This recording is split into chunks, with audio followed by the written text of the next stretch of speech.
¿Qué diferencia hay entre el sexo y el género? El género es un constructo social que se diferencia del sexo por su definición. Muy sencillo. Por una parte tenemos el sexo, que es la característica cromosómica, que puede ser X o Y. Y el género, por otra parte, es una representación de rasgos que son masculinos o femeninos y que vienen dados por una cultura, una sociedad, etcétera, en un contexto histórico determinado. El sexo es considerado binario por su morfología y su constitución, pero el género no se rige por lo mismo que el sexo, y es por ello que existe una diversidad inmensa de géneros y no tiene por qué estar relacionado con los sexos.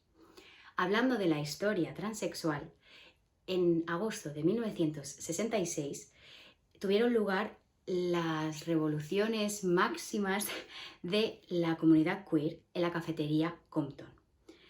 3 años antes de los disturbios de Stonewall en 1969, que tuvo gran impacto para la comunidad LGTB en general. Tras varios días de revolución, consiguieron pequeños avances, como apoyo médico e incluso un carnet trans para servicios sanitarios. La transexualidad hoy en día es la parte más extrema existente en la disforia de género, y las personas que padecen transexualidad están completamente seguros de que el cuerpo en el que están no les pertoca. Y es por ello que crea un gran conflicto de identidad de género. El ámbito profesional es muy pobre y es muy limitado, porque la mayoría de profesionales que actualmente trabajan en el ámbito transexual no están dotados con psicología transexual. Y por ello no existen protocolos, además de tests que puedan ayudar a las personas transexual y a su correcto funcionamiento psicológico.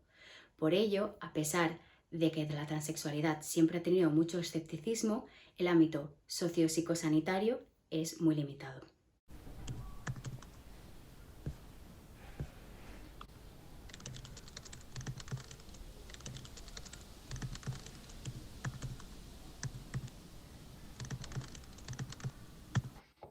La transexualidad hasta la fecha es considerada por las distintas disciplinas que la abordan, la psicología, la neurología, la sexología y la psiquiatría, como una enfermedad mental y es la forma de representación más grave de los trastornos de identidad de género.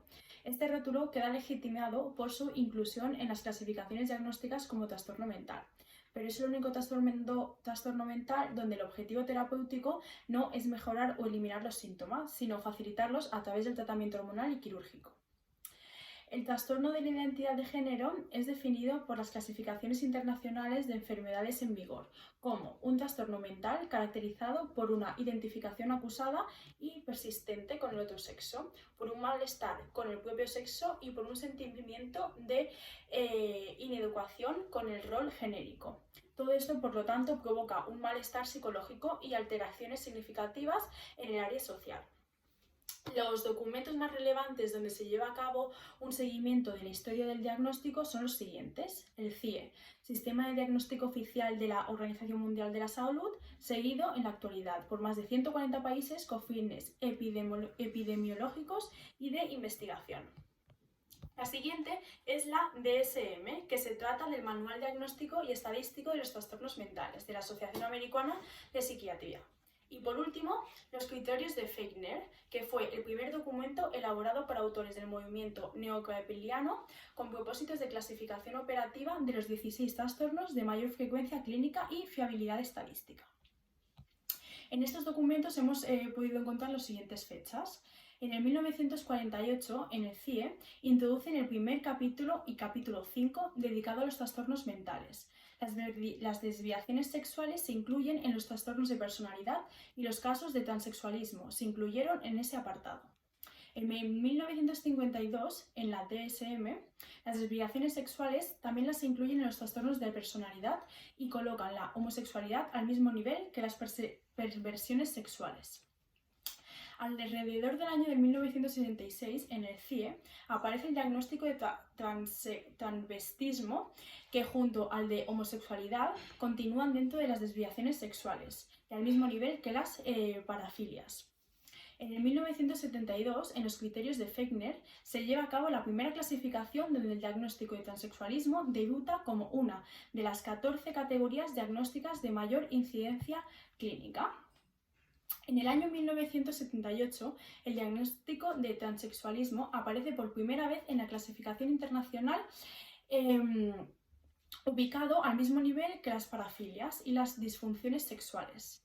Alrededor del 1980, el diagnóstico de transexualismo aparece en la nomenclatura oficial de la Asociación de Psiquiatría Americana. Añaden un nuevo apartado, el de los trastornos de la identidad sexual, donde se incluye el transexualismo y los trastornos de la identidad sexual en la infancia. En el año 1987 se distinguen los trastornos de la identidad de género y los trastornos sexuales. En el 1992, dentro de los trastornos de la identidad de género incluyen el transexualismo, el transvestismo no fetichista y el TIG en la infancia, que es trastorno de la identidad sexual de género. En 1994 se reemplaza el término transexualismo por el trastorno de la identidad de género. También hacen alusión de la orientación de la persona con trastorno de identidad de género, atendiendo al sexo de la persona por la que se siente atraído.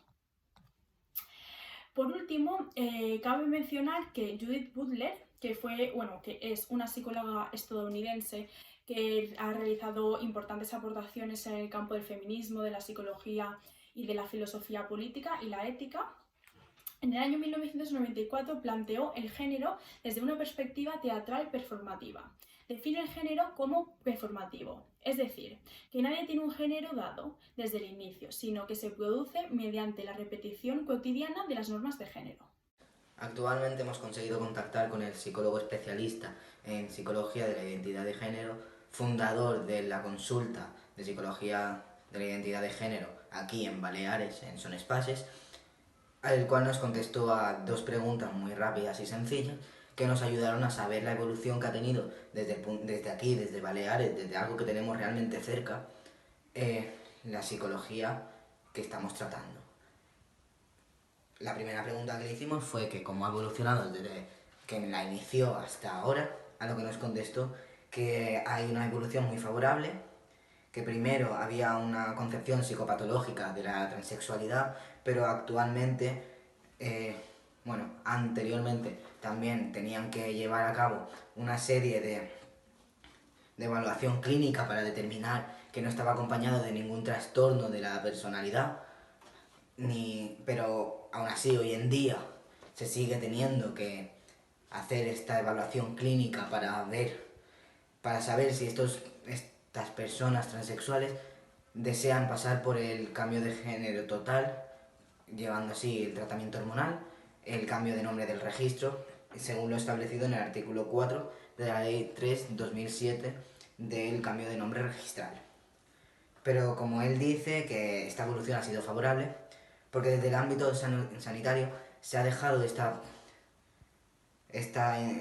transexualidad como una identidad más y un derecho fundamental que tenemos todas las personas. Se han suprimido los diagnósticos psicopatologizantes y estigmatizantes y se ha llevado a cabo una labor de acompañamiento en todas las fases que siempre va a ser voluntario. La segunda pregunta que le hicimos fue cómo empezó a trabajar en esta unidad de identidad de género, a lo que nos contestó que trabajaba en el servicios sanitarios de IPSalud y que acudían personas de todas las edades que presentaban malestar y sintomatología clínica asociada. Progresivamente fue descubriendo que dicho malestar estaba asociado a un proceso interno de desajuste de la identidad, por lo tanto, la manifestaban sentir como propia.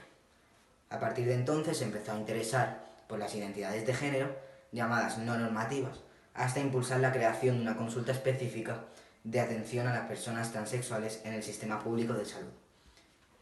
Añade que es un gran aprendizaje para él haber podido dedicar su última etapa de la psicología clínica como especialista de psicología clínica en IPSalud al acompañamiento de las personas transexuales y haber podido contribuir a la creación y puesta en marcha de dicha consulta en Son Espases. Desde mi punto de vista, yo soy un chico transexual, he pasado por estas etapas y me gustaría explicar un poquito más allá cómo es estar dentro. Primero de todo, yo conocí a Fernando Rivera, él me explicó un poco lo que iba a hacer, no estaban mis padres, no había nadie más. Él me explicó un poquito todo el proceso a lo largo Luego, en la primera consulta oficial, vinieron mis padres, yo era menor de edad, entonces ellos tenían que estar presentes. Se explicó un poco todo el proceso, se ayudó a mis padres a entenderlo un poquito más, me ayudó a mí a empezar a sentirme más seguro de mí mismo. Bueno, primero me hizo contestar unas preguntas sobre mis gustos, mis películas favoritas, cosas para conocerme un poquito más, para ver como este test, para saber si realmente yo me siento así. Más adelante empecé a hablar cada 2-3 semanas con él y finalmente llegando al final de esa etapa de acompañamiento cuando empecé con el tratamiento hormonal. Ahora estoy a la espera de la cirugía, de la mastectomía, y todo esto ha sido gracias a Fernando Rivera, que me ha acompañado durante todo el proceso. Quiero añadir que si hay algún chico o chica que está allí, que quiere dar el paso pero siente miedo, decirle que el miedo no le va a llevar al camino de la felicidad.